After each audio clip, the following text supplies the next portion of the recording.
Fala aí, meus amigos, tudo bom? Seja bem-vindo aqui ao meu humilde canal, Estudos das Obras Pradão.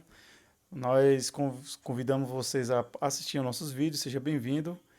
E se você achar que o nosso trabalho mereça seu like, por favor, deixe seu like e se inscreva no canal, que procurarei me comprometer a toda semana deixar um vídeo aqui, um comentário a respeito de um estudo, um aprendizado ao que se refere ao Evangelho de Jesus Cristo, baseando-se na doutrina da Igreja de Jesus Cristo nos últimos dias. O meu recurso que vou estar utilizando para trabalhar com vocês é o Vem Segue-me, certo? Que é um manual aí de estudo de pessoal e familiar.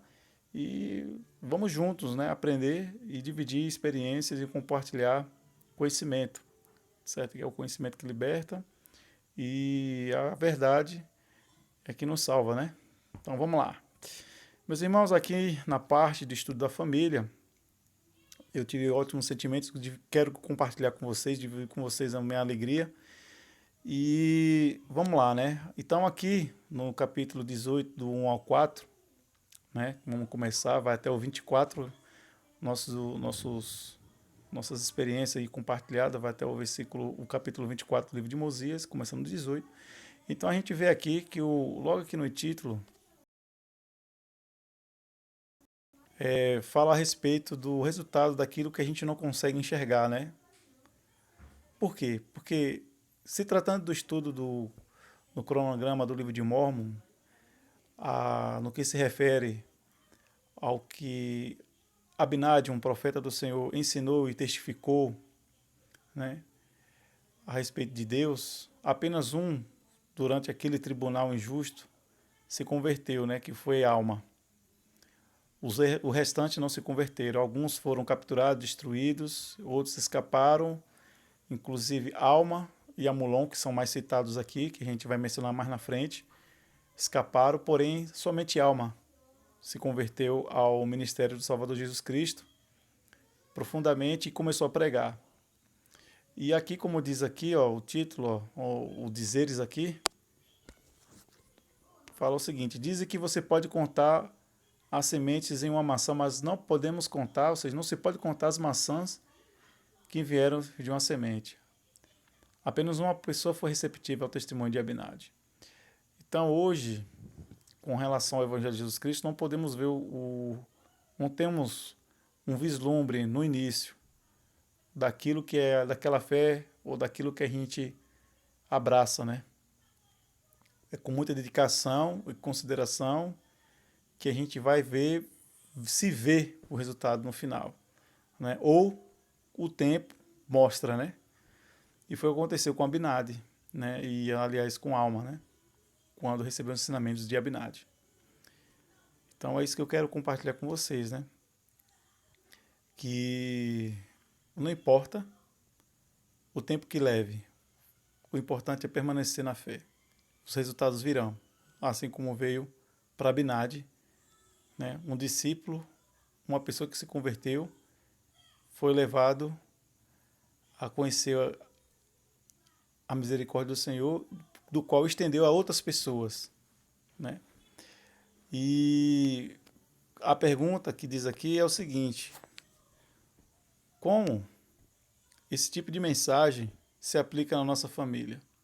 O que podemos fazer para compartilhar nosso testemunho com as outras pessoas? Então, meus irmãos, é justamente pensando nisso que eu criei esse canal, para que as pessoas pudessem receber a força do meu testemunho no que refere ao Jesus Cristo e os seus ensinamentos, tá bom?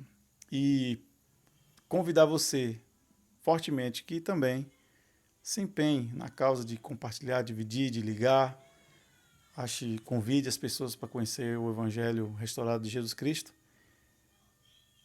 Ou então, se a pessoa não quiser, dê gotas de otimismo, porque é isso que o Salvador Jesus Cristo com certeza ele faria.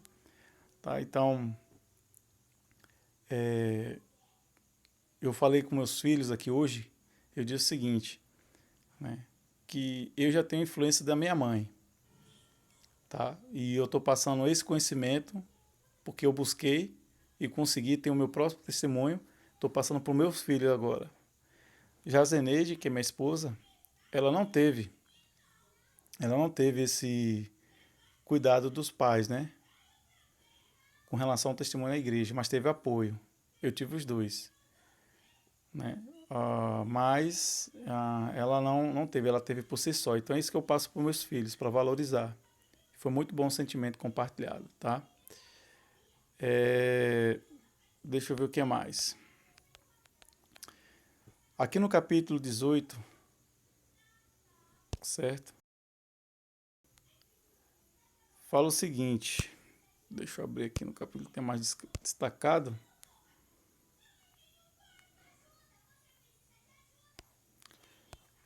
Beleza. Depois de pregar ao povo nas águas de Mormon, por ali, Alma convidou as pessoas a se batizarem, né? Ele não impôs, mas ele convidou com amor, tá? E eu gosto muito dessa citação aqui, porque quando você veio em missão, na Missão Goiânia, um serviço voluntário por 2 anos, nós usávamos essa escritura nas entrevistas batismais, né? Para que as pessoas sejam esclarecidas do compromisso que elas estavam tendo a partir do momento que aceitasse o batismo, né? Se realmente quisermos ser parte do rebanho de Cristo, nós temos uma condicional a fazer, nós temos um compromisso de chorar com os que choram, consolar os que necessitam de consolo, tá? De servir de testemunha de Deus em todos os momentos, em todas as coisas, em todos os lugares em que nos encontrarmos, né? Se for preciso até em morte, para que sejamos redimidos por Deus e contados como os da primeira ressurreição, para que tenhamos a vida eterna. Então é isso que a gente faz às pessoas. A gente não faz com que as pessoas apenas aceitem Jesus Cristo, está tudo bem. A gente fala que realmente tem um compromisso ali, né? Então, isso eu compartilhei com meu filho. Lembramos a ele que preparamos, hoje ele tem 11 anos, o batismo aqui que nós realizamos nosso filho foi com 8 anos, mas ajudamos a preparar ele e semanalmente, desde então, a gente procura ensinar nas nossas noites familiares na semana, nos domingos, sobre Jesus Cristo, vem dando certo, tá? Beleza, e aí, como foi dito, tá? O que estamos fazendo para guardar os convênios batismais, né? E aí, se você é membro dessa igreja, o que você está fazendo para guardar os mandamentos, os convênios de Deus, que vocês aceitou no batismo? Então aqui, Deus sempre faz a parte dele, isso é fato. Mas é minha parte. Eu fiz aqui uma lista de algumas coisas. Tem outras, né? Mas essa aqui que eu estou citando são as básicas, né?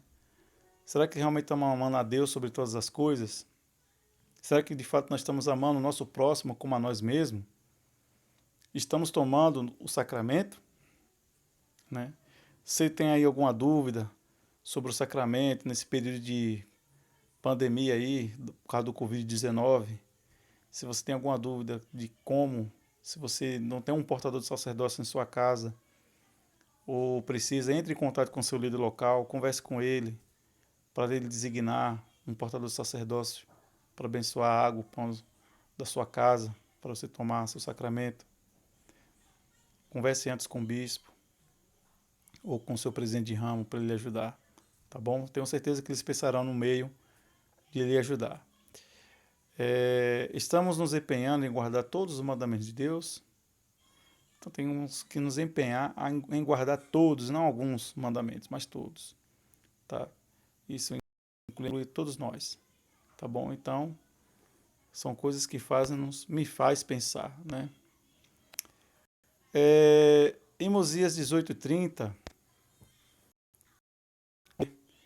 diz o seguinte: aconteceu que tudo isso se passou nas águas de Mormon. Sim, nas águas de Mormon, no bosque que existia perto das águas de Mormon. Sim, as paragens de Mormon, as águas de Mormon, o bosque de Mormon. Quão belos são aos olhos dos que ali vieram a ter conhecimento do seu Redentor. Sim, e quão abençoados são eles, porque lhes cantarão louvores para sempre. Então aí vem a pergunta: que lugares têm significado especial para nós? Aquele povo ali se regozijou naquele lugar, né? porque o Espírito do Senhor pairou ali, porque ali foi ministrado sobre o Salvador Jesus Cristo, o plano de salvação. As pessoas compreenderam a mensagem, foram compungidas pelo Espírito do Senhor e decidiram se entrar nas águas do batismo. Tá? E aí vem a pergunta, que lugares têm significado especial para nós por causa das experiências espirituais que tivemos? Você aí, tem algum lugar que por onde você passe, ou por que você visite, que lhe faz lembrar de experiências únicas e espirituais? Eu tenho. Quando eu vou, desde onde eu conheci a igreja, no ramo de Jacobi, na Bahia, até o serrão de servir missão, tempo integral, e até por onde eu trabalho, já andei para o lado do Pará também, a trabalho. Então, a gente sempre, isso me faz sempre, eu fico feliz porque a minha vida está sendo dedicada a maior parte do tempo ao Evangelho. Então, por onde eu ando, procuro viver o Evangelho de Jesus Cristo. Por onde eu ando, tá? E aqui eu quis citar aqui alguns lugares, né? Como as casas alugadas do ramo jacobino, quando eu passo pela frente, me traz muita recordação. Nos templos, né, onde fui selado, onde me preparei para receber minhas vestiduras, para ir para o campo missionário. Tá? Os lugares específicos na missão, recentemente fui morar em Aparecida de Goiânia, um tempo atrás, até o ano passado morava lá e agora estou morando aqui de volta em Pernambuco. Mas lugares onde eu passei na missão me traz muita recordação. E lugares das casas onde já morei, né? Também. Então isso me traz boas lembranças e eu ficar me lembrar do convênio do Senhor, né? Que se refere a essas memórias espirituais. Espero que vocês também tenham a sua de vocês, registrem no diário, guardem aquela foto. Um dia vocês vão mostrar para os seus filhos e netos, tá? Ok? Vamos lá. Aqui no livro de Mosias, no capítulo 21, do 11 ao 16 e do 24, do 10 ao 15, nós aprendemos muita coisa aqui, cara. Sabe? Irmãos, vamos lá. O que aqui fala aqui? O que cita aqui? Deixa eu ver. Beleza. A gente vai ver a respeito de ser paciente nas nossas tribulações. Como devemos ser pacientes em nossos desafios do dia a dia, porque todos nós temos. Não tem uma pessoa que passe nessa terra que não passe por aflição. Tá? E aqui, como diz aqui no título, né, o povo de Lime é ferido e derrotado pelos lamanitas. Tá? E a gente vai aprender nessa ordem cronológica do tempo aí o que eles podem aprender agora que eles foram derrotados naquela batalha, né? Então eles vão encontrar Amon e são convertidos. Né? E falam sobre Amon, sobre as 24 placas gereditas, né? Aproximadamente 121 a 121 anos antes de Cristo. Então, vamos lá. É o seguinte.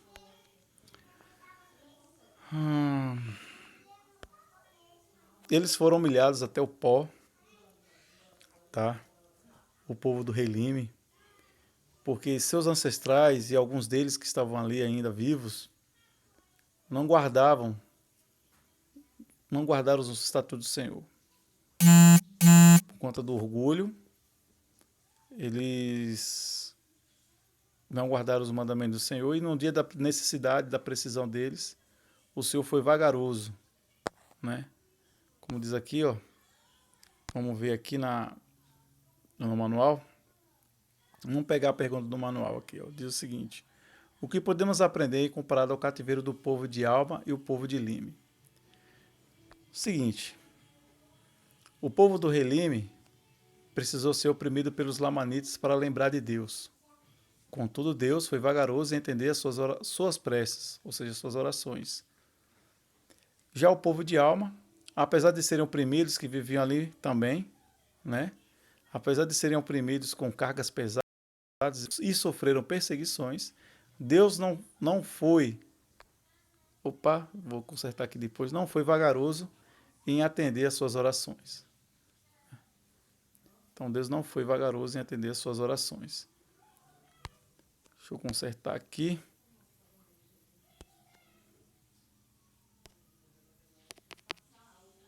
Não foi. Pronto. Agora sim. Deus não foi vagaroso em atender suas orações. Tá? Então, por quê? Porque quanto mais tempo, quanto mais vezes, quanto mais cedo eu me dedico ao Senhor, é justo. Você acha que é justo?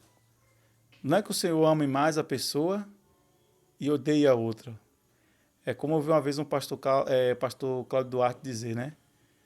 Deus não escolhe, Deus não escolhe o preferido, né? Ele não tem aquela preferência de filhos. Para eles todos são iguais. Ele reconhece que cada um tem seu limite. Tanto é que ele mandou Jesus Cristo, não foi? Então, Deus não tem preferido. Todos eles ama igualmente, certo? É claro que uns se destacam mais por dedicação e obediência. Isso sempre aconteceu, gente, tá? Mas Deus não é só amor. Deus também é justiça. Então, o povo de Alma era o mais dedicado do que o povo do Lime. Foi com a ajuda do povo de Alma que o povo de Lime aprendeu a serem pacientes nas suas tribulações, certo? No seu aprendizado. E aí eu faço uma pergunta. E hoje, espiritualmente, na nossa época, será que nós estamos sofrendo algum tipo de cativeiro? E eu que te digo que sim. Eu digo a você que sim, porque hoje nós estamos como chamam agora o termo em inglês aí, em lockdown, né? Confinados em nossas casas por conta de uma crise sanitária global, onde todos se resguardam para que a vacina, a cura chegue mais quanto antes e o pico da pandemia possa ser passado rapidamente. A gente tem que estar resguardado, né? Então, com certeza a gente está passando por uma crise. E o que nós estamos fazendo com esse cativeiro? O que nós estamos fazendo nesse peso onde não temos o hábito de estar confinado, reservado em nossa casa, né? Aquela limitação de haver agora as pessoas de quadro de risco, né?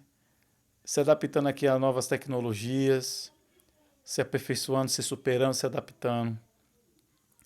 Então essa é uma fase que, de fato, precisamos passar.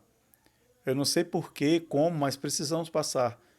Porque a humanidade do jeito que estava, né, esquecendo suas essências.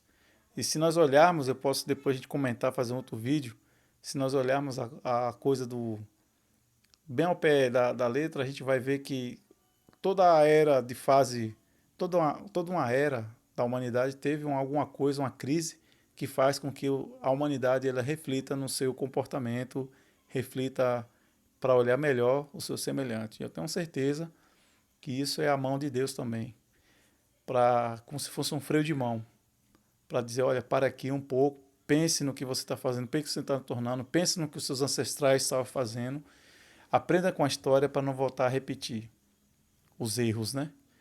Então, essa impressão que nós aprendemos recentemente aqui em nossa casa, tá bom?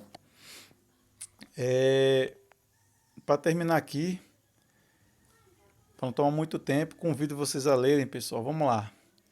Leiam em suas casas, estudem, vale a pena. O que esses versículos nos ensinam, aqui no Museus 21, ainda, né, em específico no 15, do 21 ao 15, e depois no capítulo 24, do 11 a 15. Aí fala aqui, o que esses versículos nos ensinam sobre alguma das maneiras pelas quais o Senhor responde às orações. Meus queridos irmãos, vocês já tiveram alguma experiência na vida de vocês em responder às orações? Tá? Eu tive experiências marcantes na minha vida por causa da oração. Eu lembro uma vez, né, com minha mãe, que ela estava muito doente, ela estava vomitando sangue, obrando sangue, e já tinha desenvolvido uma varizes do esôfago, né? E apresentou problemas. A gente não sabia aquela crise toda. Peguei minha mãe e fui para Salvador, de Jacobina. Desculpa. E lá foi uma viagem de 320 a 330 quilômetros. Não tinha leito para ela.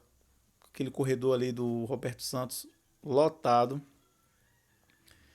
E pessoas ali urinando no corredor, porque estavam ali muito tempo, enfermas, esperando ser atendido. Aquela cena horrível. E eu conversei com o diretor do hospital para deixar minha mãe e ele não deu a vaga para minha mãe. Disse que não tinha como. Citou coisas pesadas, tipo horríveis na época. Coisas que eu tive até que me conter, né? Mas eu orei ao Senhor, pedi ajuda e um médico da minha cidade, bastante conhecido, apareceu bem na minha frente, né? E o que é mais curioso é que aquilo ali não era a agenda dele para ele estar ali naquele dia, né? E aí ficamos e por uma graça e milagre do Senhor, o Senhor preparou a agenda dele para que estivesse naquele dia para atender minha mãe. Esse é um testemunho que eu tenho. Foi um milagre. E eu sei que vocês também têm algo semelhante ou maior do que isso na vida de vocês. E tem muitas outras na minha família. E a gente compartilhou isso aqui em casa e muitas outras coisas. E nos maravilhamos, né, com as obras de Deus na nossa família. Então, na minha família, pessoalmente, a oração tem sido muito grande. Tem coisas assim que eu penso que é de maior importância para mim. Às vezes o resultado não aparece, mas tem coisas assim de crise, uma crise de alta intensidade que quando acontece na minha família a gente faz oração, a resposta é na hora. E eu prefiro assim, né? Eu prefiro manter minha dignidade e da minha família o mais alto possível, com nossos padrões, porque ninguém sabe quando a gente precisa com uma emergência com Deus. Enquanto aquela crise não chega de emergência, na nossa família, na nossa vida pessoal, a gente vai se refinando, vai melhorando, para que quando uma crise acontecer, meu amigo, a gente tem que estar preparado. Tá? Então, eu convido a vocês também a se refinarem em suas orações, em suas preces, para que não só falamos a Deus, né? Mas que podemos aprender o que Ele tem a nos ensinar também, tá bom? Então, como você está se preparando? Como estou fazendo a pergunta aqui, ó. Como você está se preparando em ouvir e se subjugar à maneira do Senhor? Você também está disposto em pagar o preço para ser atendido melhor? Eu acho que talvez até a gente não tenha recebido os bênçãos que não merecemos. Mas Deus nos ama tanto que mesmo assim Ele nos abençoa. E aí? O que nós estamos fazendo para poder retribuir esse amor? Ok, pessoal? Então é isso aí. Espero que vocês gostem. Tá? Continuem nos acompanhar aqui no nosso canal. Com o tempo a gente vai se aperfeiçoando em matemática e na dinâmica. E é isso aí, meus queridos. Que Deus, nosso Pai Celestial, vos abençoe, vos proteja. E conte com a gente aí. Tamo junto. Um grande abraço aí. Não esqueça de se inscrever no canal e deixar o seu like. Valeu? Um abraço.